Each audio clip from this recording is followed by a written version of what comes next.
Merci, Monsieur le Président. Rapport. Le lundi 4 novembre 2024 s'est ouvert à Porto Novo, au siège de la Cour suprême du Bénin, la deuxième édition de l'atelier régional de jurisprudence francophone. Cet atelier, qui a réuni 46 participants en provenance de 11 pays et qui a duré une journée et demie, intervient à l'initiative des deux réseaux de haute juridiction de l'espace francophone, que sont l'Association des hautes juridictions de cassation des pays ayant en partage l'usage du français et l'Association africaine des hautes juridictions francophones, AHJF. Dans son allocution d'ouverture, M. Victor Dassi Adossou, président de la Cour suprême du Bénin, après avoir souhaité la bienvenue aux participants, a indiqué que cette rencontre est le résultat du franc succès de la première édition de cette activité qui a eu lieu en novembre 2023 à Paris, à la Bibliothèque des avocats de la Cour de cassation de France. Ce succès a justifié la décision de réédition de cet atelier, mais sur le plan régional Afrique. Il a indiqué que c'est en raison de la place qu'occupent les cours suprêmes judiciaires dans le dispositif institutionnel de l'espace francophone qu'il convient d'entretenir et vivifier le dialogue des hauts juges et rendre dans nos États des décisions insusceptibles de recours avant d'affirmer que l'enjeu véritable est de faire jouer à nos hautes juridictions le rôle qui est le leur dans l'édification, la consolidation et le règne de l'État de droit à travers la prédictibilité dans la qualité et la solidité de la décision, gage de légitimité de l'action du juge. Introduisant les travaux proprement dits, M. Jean-Paul Jean, président de chambre honoraire à la Cour de cassation de France et secrétaire général de la JUCAF, a pour sa part abordé la question du contenu et de la diffusion de la jurisprudence francophone. Exposant que c'est la défense de l'État de droit qui nous réunit,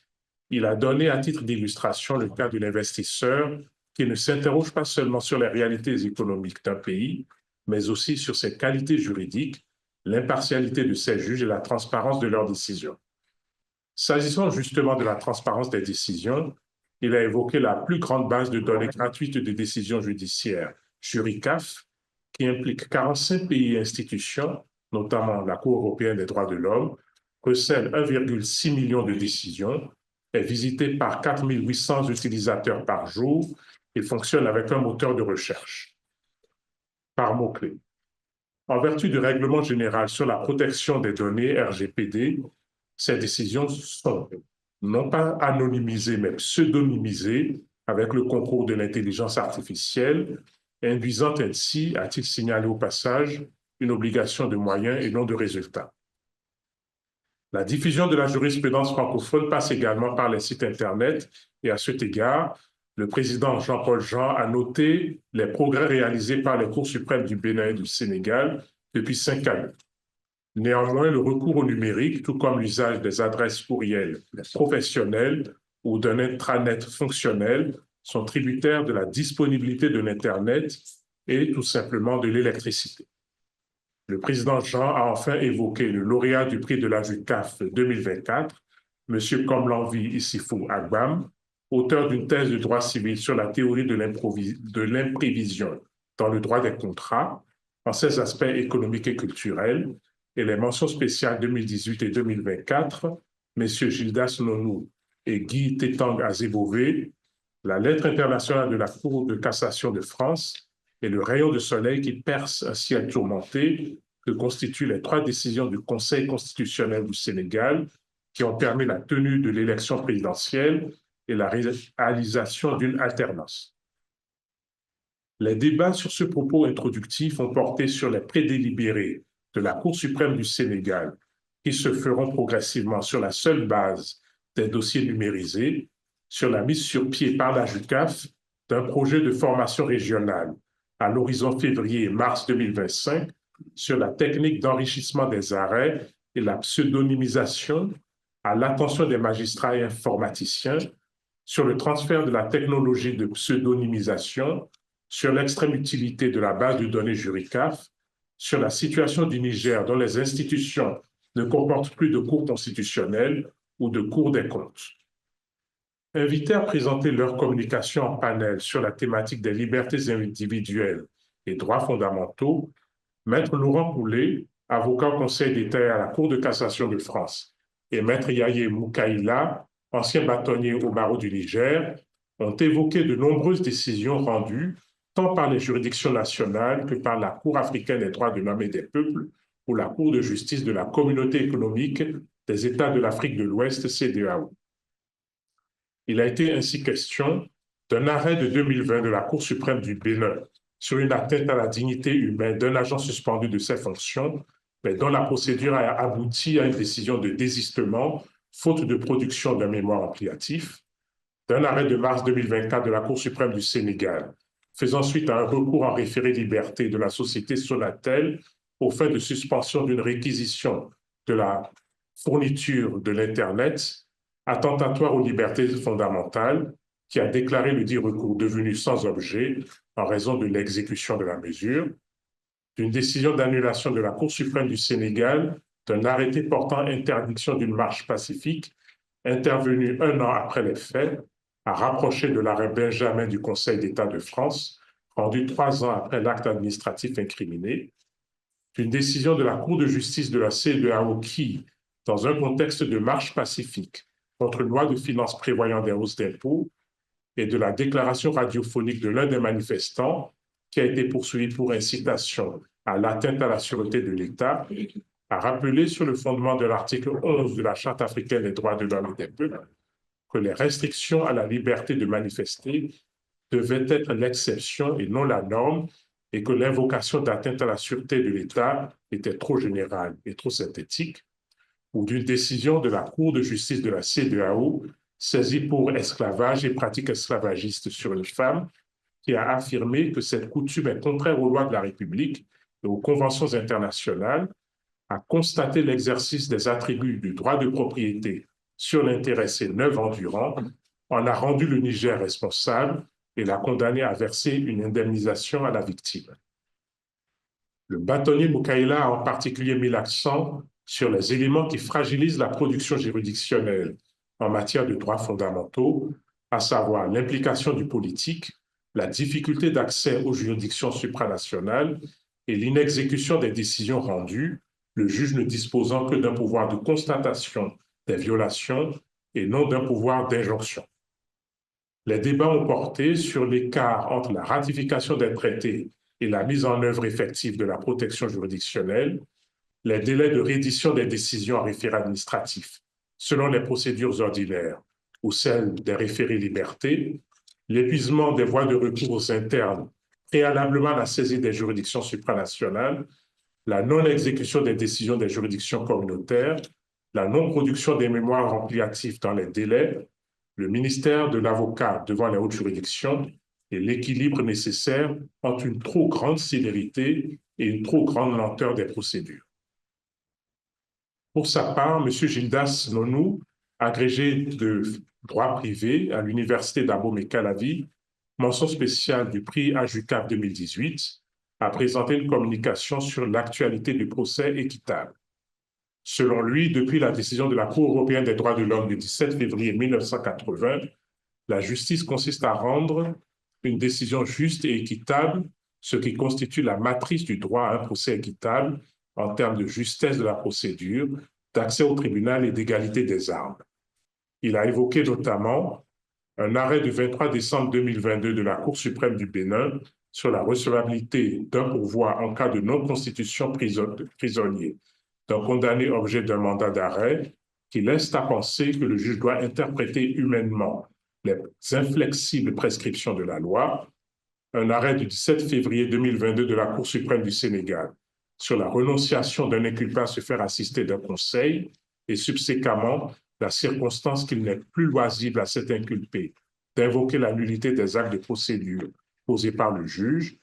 et un arrêt de la Cour africaine des droits de l'homme et des peuples qui, dans l'affaire dite à Javon, a affirmé que lorsque les recours internes sont inefficaces, constituant ainsi des cas d'obstacle dirimant à la compétence et à la saisine de la Cour et d'absence de toute perspective de réussite, le requérant n'est plus tenu de les épuiser préalablement. Les débats à l'issue de cette présentation se sont portés sur le procès équitable, qui n'est pas l'équité du juge Magnot, mais les garanties procédurales et la légitimité du juge, compte tenu de la façon dont le procès s'est déroulé, sur le pouvoir créateur du juge, sur le principe de proportionnalité et sur les délais de rédaction des décisions. La dernière communication de la journée a été présentée par M. Cyriaque Dossa, magistrat docteur en droit privé, président de la Cour de répression des infractions économiques et du terrorisme, sur la thématique de l'actualité du traitement judiciaire de la cybercriminalité. M. Dossa a exposé que la jurisprudence en la matière est hésitante, voire naissante en Afrique francophone. Il a défini la cybercriminalité comme une infraction mettant en cause les systèmes informatiques ou les réseaux de communications électroniques. Il a également défini des termes sous-jacents tels que système informatique, réseau de communication électronique notamment. Poursuivant son développement, le communicateur a estimé que l'infraction de cybercriminalité peut être autonome. À cet effet, il a évoqué plusieurs décisions, dont celle du 4 juin 2013 rendue par le tribunal de grande instance de Dakar, qui a donné la qualification de système informatique à un site web. À travers plusieurs autres décisions issues de différentes juridictions, il a exposé le contenu des infractions d'accès et de maintien illégal dans un système automatisé de traitement de données et montré le dénominateur commun de l'idée de fraude au-delà des terminologies différentes d'une législation à l'autre, sauf intrusion par erreur depuis une décision de 2002 de la Cour d'appel de Paris. Le président Cyriaque Dossa a relevé que les infractions d'escroquerie, d'abus de confiance et de viol qui existaient auparavant se sont trouvées amplifiées par les systèmes informatiques. Tel est le cas, par exemple, du cyberviol. Il a aussi évoqué la cybercriminalité comme infraction sous-jacente au blanchiment du capitaux si elle procure un gain à l'agent pénal, la directive de 2002 de l'UEMOA, la loi uniforme de 2004, les directives de 2015 et 2023 qui permettent de considérer les infractions lorsqu'elles procurent un profit à l'agent pénal comme blanchiment de capitaux, avec ainsi la faculté de poursuivre la condamnation à une peine patrimoniale à travers la confiscation des biens licites comme illicites. Pour terminer, le communicateur a évoqué le malaise que suscite la répression de ce type d'infraction au regard de certains principes du procès pénal qui sont souvent mis à mal, à savoir l'absence quasi permanente des victimes. La cyberescroquerie génère des victimes en masse qui habitent très loin ou ignorent parfois qu'une procédure est en cours, le risque d'atteinte au principe du contradictoire, la présence de la victime étant nécessaire pour montrer que c'est l'attitude de l'agent pénal qui l'a déterminé. Cette communication a permis des débats sur la responsabilité des hébergeurs, les moyens d'investigation numérique, la question de l'établissement de la preuve, l'élément intentionnel, les questions de responsabilité en matière d'intelligence artificielle, les propos d'incitation au terrorisme sur Internet et le cyberharcèlement. La matinée du mardi 5 novembre 2024 a été articulée autour de présentations de jurisprudence importantes des cours suprêmes francophones, suivies d'échanges de questions-réponses. Ainsi, la Cour suprême de l'Union des Comores, représentée par le président Youssouf Psa de la section judiciaire de la Cour suprême de l'Union des Comores, a présenté un arrêt de la Chambre criminelle de la Cour de cassation sanctionnant une détention provisoire illégale du fait qu'une cour d'appel s'est non seulement abstenue d'effectuer un contrôle sur les conditions de la détention provisoire qui lui a été déférée, mais a en outre ajouté, sans le moindre débat contradictoire, une condition supplémentaire à la remise en liberté provisoire. La Cour suprême du Sénégal, représentée par le conseiller Babacar Diallo, a présenté un arrêt relatif aux conditions de la garde à vue. Le législateur sénégalais a prévu notamment un régime de garde à vue pour nécessité d'enquête, distincte de la garde à vue pour vérification d'identité. Dans l'affaire concernée, le suspect a subi 72 heures de garde à vue sans autorisation de prolongation du parquet, portant ainsi atteinte aux droits de la personne. La Chambre pénale de la Cour suprême du Sénégal a toutefois autorisé les prolongations successives de garde à vue dès lors que leur durée totale n'excède pas 48 heures. M. Édouard Autier, directeur adjoint du service de documentation, d'études et du rapport de la Cour de cassation de France, a présenté une décision de la Cour de cassation de France relative aux données de connexion, données de trafic et de localisation utiles en matière d'enquête pénale, mais dont la conservation et l'accès entrent en conflit avec la protection de la vie privée et la protection des données protégées par la RGPD. La Cour de justice de l'Union européenne a prescrit à la fois l'obligation de conservation de ces données dans des circonstances exceptionnelles et l'accès à ces données exclusivement pour les besoins d'une enquête portant sur des infractions graves. Dans un arrêt du 12 juillet 2022, la Cour de cassation a confirmé un risque important pour la sécurité nationale en France, justifiant la conservation des données, et dit qu'il était possible d'y accéder pour les besoins d'une enquête pénale dans une démarche de proportionnalité et sous le contrôle d'un juge d'instruction, mais non d'un procureur de la République, qui ne peut être considéré comme une autorité judiciaire indépendante. La nullité de la procédure ne peut opérer qu'en cas de justification d'un grief. La Cour suprême du Bénin, représentée par le conseiller Badirou Lawani, a présenté un arrêt du 29 août 2024 posant la question de savoir si des faits de blanchiment de fraude fiscale étaient légalement répressibles au plan pénal dès lors qu'était déjà intervenue en amont une transaction sur la fraude fiscale elle-même. Selon cette jurisprudence, l'intervention d'une transaction sur des faits de fraude fiscale constitue une cause d'extinction de l'action publique pour des faits de blanchiment de fraude fiscale subséquents, sauf à établir et caractériser des faits distincts échappant au giron de cette transaction. La Cour suprême du Sénégal a présenté un autre arrêt en matière civile cette fois, en date du 2 mai 2019, relatif aux conditions de validité d'un acte notarié en cas d'illettrisme de l'une des parties. Pour la Haute Cour, qui a effectué un revirement de jurisprudence, l'absence de déclaration d'illettrisme par une partie n'induit plus obligatoirement le recours au témoin certificateur pour la validité d'un contrat. La Cour de cassation du Burkina Faso, représentée par l'avocat général Désiré Sawadogo, a présenté un arrêt des chambres réunies relatif aux conditions de vente du logement familial par un époux. Cette Cour, par un revirement de jurisprudence, a décidé que même s'il n'y a pas eu le consentement légal de l'un des époux, les juges du fond, saisis de l'annulation de la vente du logement, devraient rechercher si l'intérêt de la famille avait été mis en cause. La Cour suprême du Mali, représentée par son secrétaire général, le conseiller Noum Bouaré, a présenté un arrêt rejetant un recours en responsabilité à la suite de la rupture d'un contrat de prestation de services, établissant la compétence de la section administrative de la Cour suprême du Mali pour le contentieux lié aux actes des autorités administratives centrales et un arrêt établissant la compétence de la juridiction administrative en matière de contrats passés par des sociétés anonymes à participation publique majoritaire dans le cadre de marchés publics. Le président Oumar Gueye de la Chambre administrative du Sénégal a présenté un arrêt dont l'intérêt est notamment qu'une association agissant au contentieux a vu son action déclarée recevable,